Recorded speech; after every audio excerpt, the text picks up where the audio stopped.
On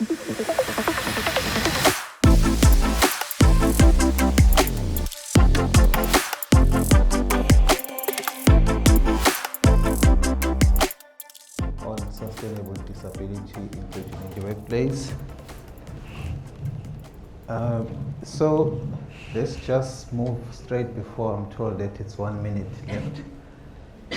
So in 2015, member states of the United Nations, including South Africa, adopted the 2030 Agenda for Sustainable Development.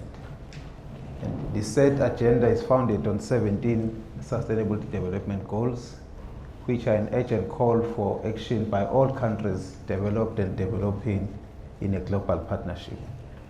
Its aim is to address socio-economic prosperity, fairness, and social equality, and environmental protection in a sustainable member. The member state declared inter alia to protect human rights and to ensure the lasting protection of planet and its natural resources.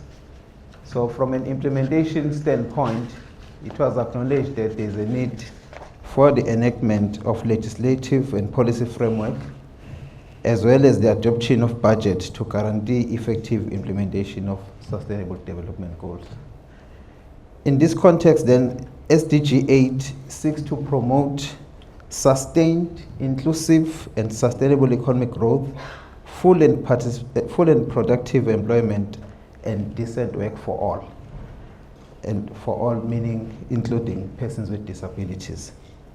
While SDG 10 seeks to reduce inequalities within and among countries and require member states to empower and promote the social, economic, and political inclusion of all, including PWDs.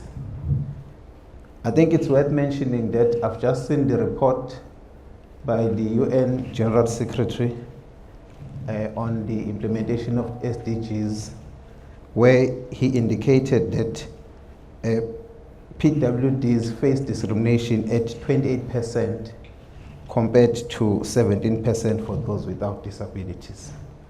Remember, this was adopted in 2015. We are in 2025, and all these development goals should be achieved by 2030. So they then remain underserved across all multiple sectors. So initially I heard the speaker or the keynote address making reference to about 7 pillars of disability, and she also made mention of sustainable disability inclusion among the pillars. So we can clearly see that there is a need for a sustainable inclusion of PWDs. But what we have at the moment, and it's important for you to get this, we've got a situation where workplaces and organizations only deal with issues of disability from a legislative compliance standpoint. That is, to reasonably accommodate. And the whole purpose of my presentation today is just to highlight this sustainable disability inclusion versus reasonable accommodation. So that's why I'm saying the code of good practice of PWDs talks of reasonable accommodation for the needs of PWDs. We want to move to a sustainable inclusion and a culture inclusive of PWDs. So a sustainable and inclusive organizational culture requires more than legislative compliance and reasonable accommodation. It demands intentional strategies that embed accessibility, equity, and dignity across all business processes. The aim of reasonable accommodation is to reduce the barriers. I think that's where then you'll find the difference. To reduce the barriers to participation in the workplace and to mitigate the relationship between the impairment and the barriers, while a proactive approach is required to achieve sustainable development goals. Consequently, SDGs require a proactive strategies to eliminate barriers and foster universal inclusion of persons with disabilities.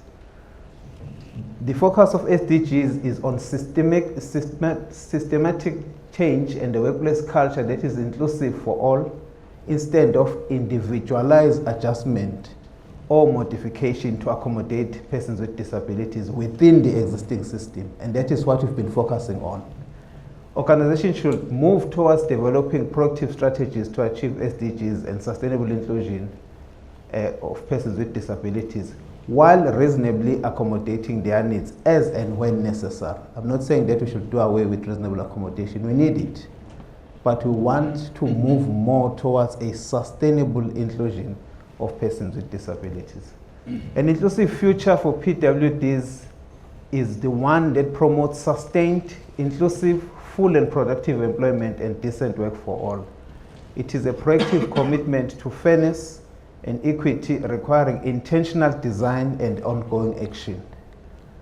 So when we talk of decent work for PWDs, in a nutshell, I've just picked a few, but this is what we want. We want the work that respects their rights, equal opportunities and non-discrimination. I've already said that 28%, according to the report. We want to move to a point where there's no discrimination against PWDs, full participation, accessibility and dignity on par with all other employees. That is the decent work that is envisaged by sustainable development. Provide reasonable accommodation in a sustainable manner, not just for the sake of accommodating, but we want sustainable accommodation. Safe and healthy working environment, fair salaries, equal pay for work of equal value, opportunities for career growth and development, not to hire PWDs on those lower positions. We want to see them advancing within the workplace. Autonomy and participation in workplace that promotes social inclusion and respect, views disability as part of human diversity, and develop policies that actively promote belonging. That is what we want to see. Now, let me then try and distinguish between the two. Employment Equity Act defines reasonable accommodation as any modification or adjustment to a job or to the working environment that will enable a person from a designated group to have access to or participate or advance in employment. You can see the wording there. We're talking of adjustment or trying to accommodate that particular situation. The same thing in the UN Convention on the Rights of Persons with Disabilities. It defines reasonable accommodation as necessary and appropriate modification. Again, how so quick? But an adjustment not imposing a disproportionate or undue burden where needed in a particular case to ensure persons with disabilities enjoyment or exercise on an equal basis with others of all human rights and fundamental freedoms. It is a reactive and it triggered by a request from an employee or when a need to accommodate arise. It is tailored to a specific individual need with a specific focus on job performance. Its aim is to ensure compliance with disability legislative provisions and to provide equal opportunity on an equal case by case. And it is often short-term or immediate in response to a specific need. With sustainable disability inclusion, it's a broader, long-term organizational approach that embeds disability inclusion into workplace culture, policies, physical environment, and system. It is proactive and anticipates the needs and remove barriers before they arise. Sustainable disability affects the whole organization with specific focus on creating an environment where people with disabilities can fully participate without special request.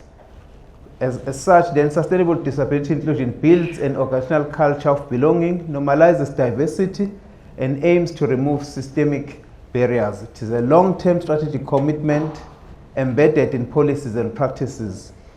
Unlike reasonable accommodation, it is a universal, anticipatory, and environmental focused based on universal design principles.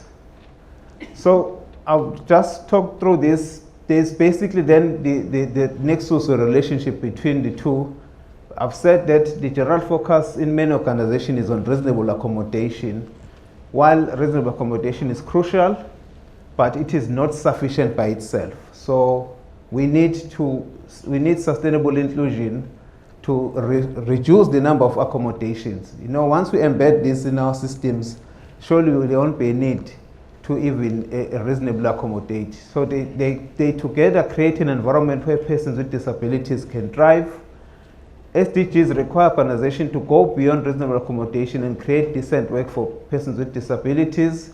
This requires leadership commitment, policies and sustainable disability inclusion, resource allocation and accountability.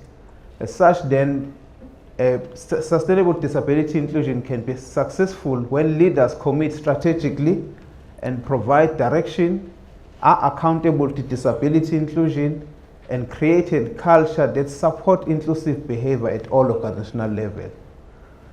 So, what I'm saying, this is the future that how can we achieve this? Firstly, leadership development. We need to train our leaders to understand its sustainable disability inclusion. In order to enforce, this should be part of their KPIs and performance reviews so that they know that there's a need for them to implement. Sustainable culture requires continuous feedback and ownership by those affected. So organizations should involve PWDs in developing workplace policies, embed inclusion in recruitment, selection, and onboarding processes. Accessibility should be a normal part of the work systems. So I'm moving because of time. And I'm saying let's not place all this to human capital or human resources department. This should be everybody's problem in the organization. Normalize accommodation by encouraging managers to ask all employees what they need to optimally perform their duties, not just PWDs. And integrate sustainable inclusion into everyday processes. Build psychological safety by encouraging open discussions about barriers and training managers to respond positively to disclosure of disabilities. And ensure that policy supports sustainable disability inclusion. And I'm not going to talk about that because my time is up. But ultimately, what is important as I'm leaving, there's a need for transformational leadership to develop an inclusive organizational culture and systems designed to sustainably include and accommodate persons with disabilities. I thank you.